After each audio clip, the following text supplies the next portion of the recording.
Hola, ¿qué tal? Bueno, ya sé que habían pasado varios días, semanas, inclusive un par de meses, desde la última vez que pudimos explicar acerca de temas de salud de interés general y de por qué los médicos en ocasiones tomamos ciertas decisiones en beneficio de los pacientes y que en ocasiones ustedes, como pacientes, o inclusive que si tienen alguna duda acerca del tratamiento que están recibiendo, bueno, es para aclarar este tipo de dudas. Lo último que platicamos fue acerca de la hipertensión arterial, ¿no? Entonces vimos conceptos básicos de lo que significa la hipertensión arterial, de lo que la manera en la que se hace el diagnóstico de la hipertensión, de por qué es importante tener un control adecuado de la presión arterial elevada, y también abordamos lo que constituía o lo que constituye las complicaciones de la hipertensión arterial y por qué es importante mantener estos niveles de tensión arterial dentro de las cifras más normales posibles, ¿ok? Entonces, teniendo esto en cuenta, entonces ya podemos abordar lo que es el tratamiento, el manejo de la presión arterial elevada, y hay que también tener en consideración de que existen circunstancias en las que esos tratamientos pueden cambiar de acuerdo a la individualidad de cada paciente, ¿ok? Entonces, bueno, valga la redundancia. Así que bien, el consejo o el Comité Nacional número 7, el conjunto del Comité Nacional número 7, por sus siglas en inglés, el Joint National Committee number 7, cuando se reunieron y determinaron las recomendaciones generales para los pacientes que tienen la presión arterial elevada, consideraron que existen parámetros que son mucho más sencillos antes de determinar que una persona en realidad necesite un tratamiento médico, o sea, farmacológico o no. Y esto se basa en estudios en el que se demuestra que es mucho más importante para una persona en la que se le haya diagnosticado recientemente con presión arterial elevada, que haga cambios en su estilo de vida antes de considerar la ingesta de medicamentos. Entonces, y esto también es importante porque a muchas personas no les gusta la idea de tener que estar tomando medicamentos por una cierta cantidad de tiempo. Y esto lo digo porque, recordemos, una vez que una persona tiene el diagnóstico confirmado de presión arterial elevada, entonces esta persona desafortunadamente tiene este diagnóstico de por vida, ¿ok? Existen casos, evidentemente, en el que una persona puede tener un control tan adecuado de su presión arterial, llevando a cabo los cambios en el estilo de vida, lo que es una dieta adecuada, y entonces esta persona llega un momento en el que, en virtud de esos cambios que acepta y adecua a su estilo de vida, entonces ya no es necesario que tome medicamentos. Sin embargo, debe tener un control estricto porque, reitero, habiendo hecho el diagnóstico de hipertensión arterial y teniendo una confirmación de ese diagnóstico, entonces la probabilidad de que la enfermedad vuelva, entonces existe. Y es importante mantenerla controlada, ¿ok? Ahora, esos son en los casos en los que las personas han decidido tener un estilo de vida que se adecua a su diagnóstico, a su enfermedad de hipertensión arterial elevada. Ahora, si me permiten, entonces el comité tiene recomendaciones generales en el que, reitero, se ha demostrado reducciones mucho más beneficiosas comparándolas con las personas que deben tomar medicamentos, ¿ok? Porque desafortunadamente pues deciden no hacer cambios en su estilo de vida. Entonces, una reducción de peso puede disminuir entre 5 y 20 milímetros de mercurio la presión arterial sistólica elevada por cada 10 kilogramos, por cada 10 kilogramos de peso que la persona decida reducir. ¿Okay? También se recomienda limitar el consumo de alcohol. Ahora, la limitación al consumo de alcohol, la recomendación que se da es de 1 onza por día. Entonces, pues, yo no es que quiera ser pesimista ni nada por el estilo, pero si una persona tiene la costumbre de ingerir alcohol de vez en cuando o las veces que lo haga, muy pocas veces se ve a esta persona que consuma 1 onza de alcohol, que es, pues, son como 30 mililitros y es muy poquito, ¿ok? Entonces, por eso la recomendación real de una persona que tiene la presión arterial elevada es que no consuma alcohol, porque la recomendación diaria es tan mínima que entonces una reducción total del consumo de alcohol es lo más ideal. También se debe reducir el consumo de sodio, ¿ok? O en términos generales de sal. Ahora, ¿por qué digo sodio y no sal como tal? Bueno, porque existen componentes químicos que hacen una diferencia. La reducción de sodio como tal, la recomendación es que sea por menor a 2 gramos por día, 2.4 gramos para ser más preciso, ¿ok? Y de cloruro de sodio, que no se consuma más de 6 gramos al día, ¿ok? Entonces, para ponerlo ahora sí como en perspectiva de cuánto, a qué cantidad se refiere eso, bueno, los sobrecitos que se consiguen en los restaurantes para agregarles sal a sus alimentos, esa es prácticamente la recomendación general que se hace para que una persona de consumo en una persona que ya tiene un diagnóstico confirmatorio de hipertensión arterial, lo que es una reducción bastante alta. Y eso hay que tenerlo en cuenta, por ejemplo, en el consumo de alimentos, de ciertos alimentos. Por ejemplo, existen ciertos alimentos que para conservarse, las compañías deciden utilizar sal como un preservativo, ¿no? Como un preservativo natural. Entonces, eso hay que tenerlo en cuenta. Y estos alimentos usualmente vienen en latas, entonces es para tenerlo en cuenta. Y se debe calcular la cantidad de sal que se está ingiriendo en base a esta recomendación de hasta 6 gramos de cloruro de sodio o hasta 2 gramos de sal por día. ¿Ok? También se recomienda un consumo adecuado de calcio y magnesio. No fumar, absolutamente. La persona, si tiene el hábito de fumar, debe dejar de fumar por completo. Existen múltiples estudios que han demostrado que el humo de tabaco y los químicos que se contienen dentro del cigarrillo inciden negativamente en el endotelio vascular. Y el endotelio vascular, recordemos lo que yo les hablaba en el pasado, es esa cobertura que tienen las arterias y las venas que permiten la elasticidad de las arterias y las venas. Entonces, reitero, se ha demostrado que los químicos contenidos dentro del cigarrillo hacen que el endotelio vascular se endurezca o no se vuelva tan maleable no permite un movimiento adecuado. Entonces la persona termina desarrollando hipertensión arterial debido al uso del cigarrillo. ¿Ok?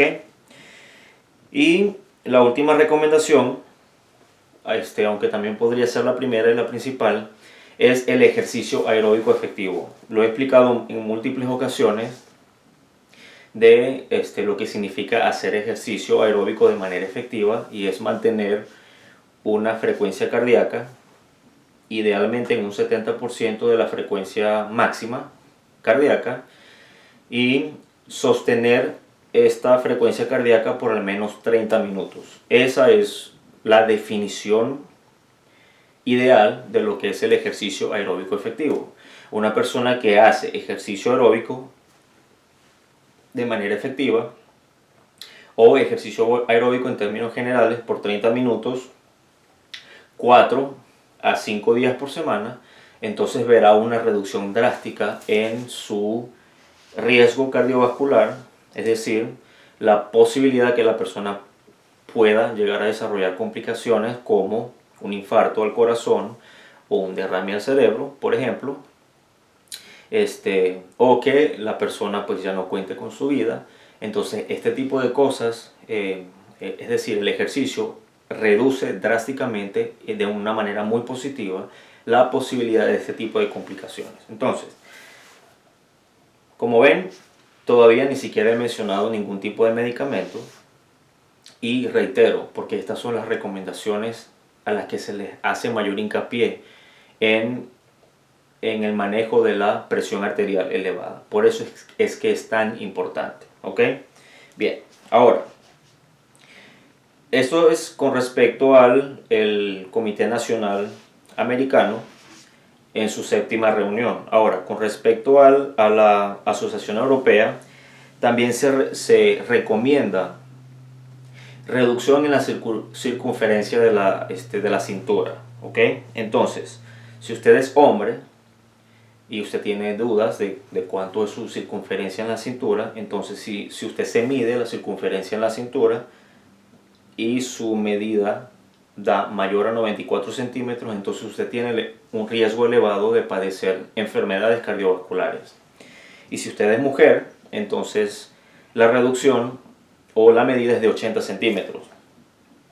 Entonces la recomendación es por debajo. En hombres por debajo de 94 centímetros y en mujeres por debajo de 80 centímetros. Usted se mide la circunferencia de su cintura y si usted está por debajo de esos números, entonces ya tiene una de las recomendaciones que en este caso hace la Asociación Europea para Prevención de Enfermedades Cardiovasculares. Ahora,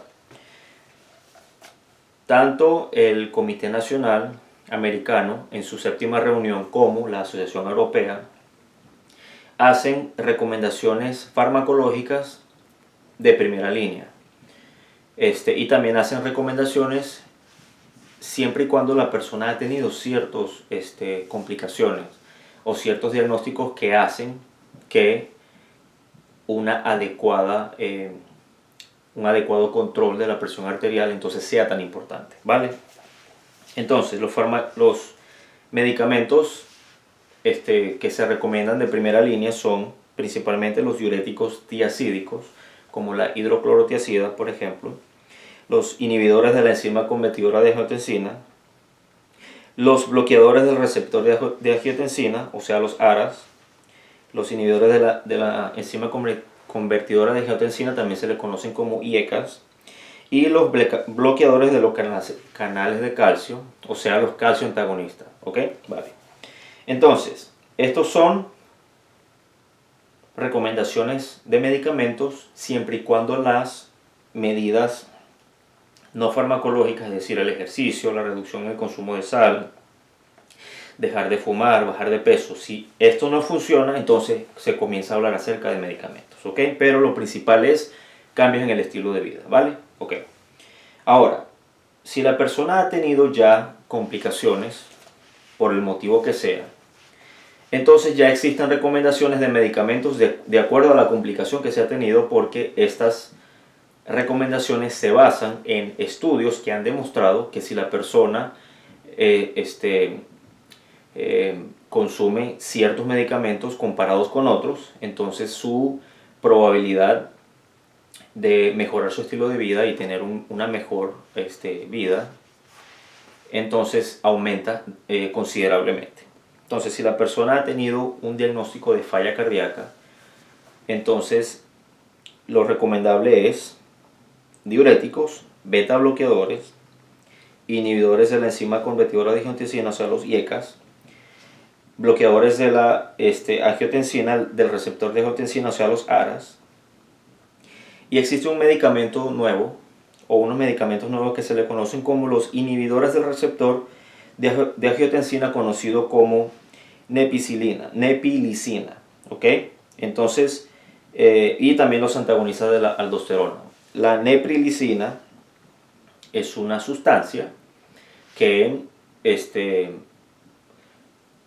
surge o surte un control en unas sustancias que se saben ahora producen beneficios al sistema cardiovascular.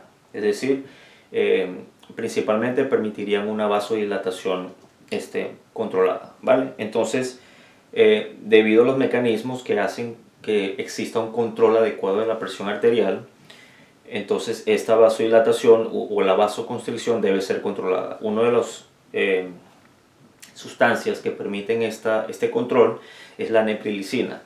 Entonces, si nosotros controlamos cómo se absorbe o se libera en la sangre esta sustancia, entonces se entiende que el beneficio de las sustancias conocidas como péptidos que ayudan al sistema cardiovascular sean más prolongados. Por eso se crearon estos medicamentos, ¿vale? Ahora, si la persona desafortunadamente ha tenido un infarto a su corazón y entonces continúa con presión arterial, la recomendación es que tome beta bloqueadores inhibidores de la enzima convertidora de angiotensina.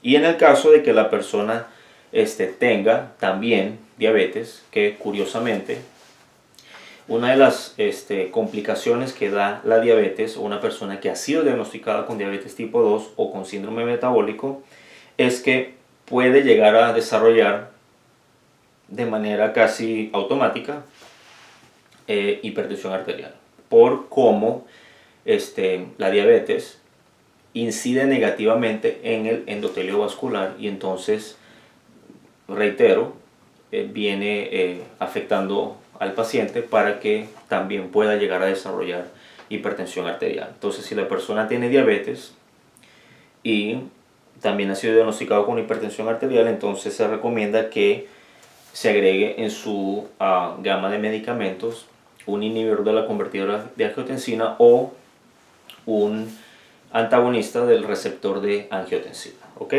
Entonces, estas son recomendaciones generales, reitero, de lo que es el tratamiento de la hipertensión arterial, y existen múltiples estudios tanto en América como en Europa de por qué es tan importante mantener las cifras de presión arterial en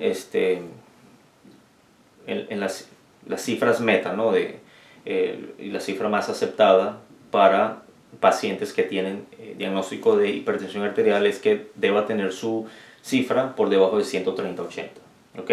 Entonces, claro, de acuerdo a qué otro tipo de enfermedades sufra el paciente, entonces las cifras van a variar, ¿ok? Una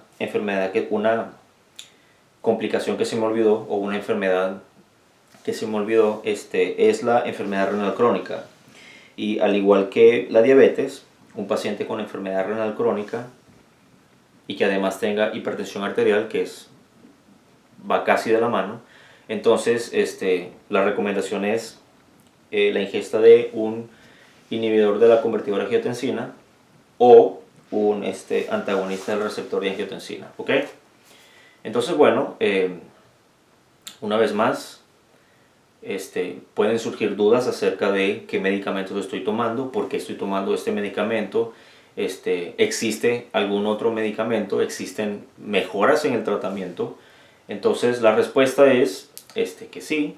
La respuesta es que estoy a sus órdenes para cualquier duda que surja, y tener una vez más siempre en cuenta de que si usted ha sido diagnosticado con hipertensión arterial, si usted ha sido diagnosticado con presión arterial elevada, entonces usted debe saber, entender,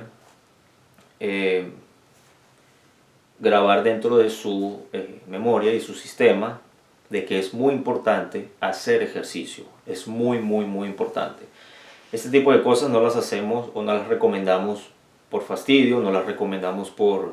¿sí? Evidentemente pueden existir limitaciones que le impidan hacer ejercicio de manera adecuada, pero yo entiendo que también la mayoría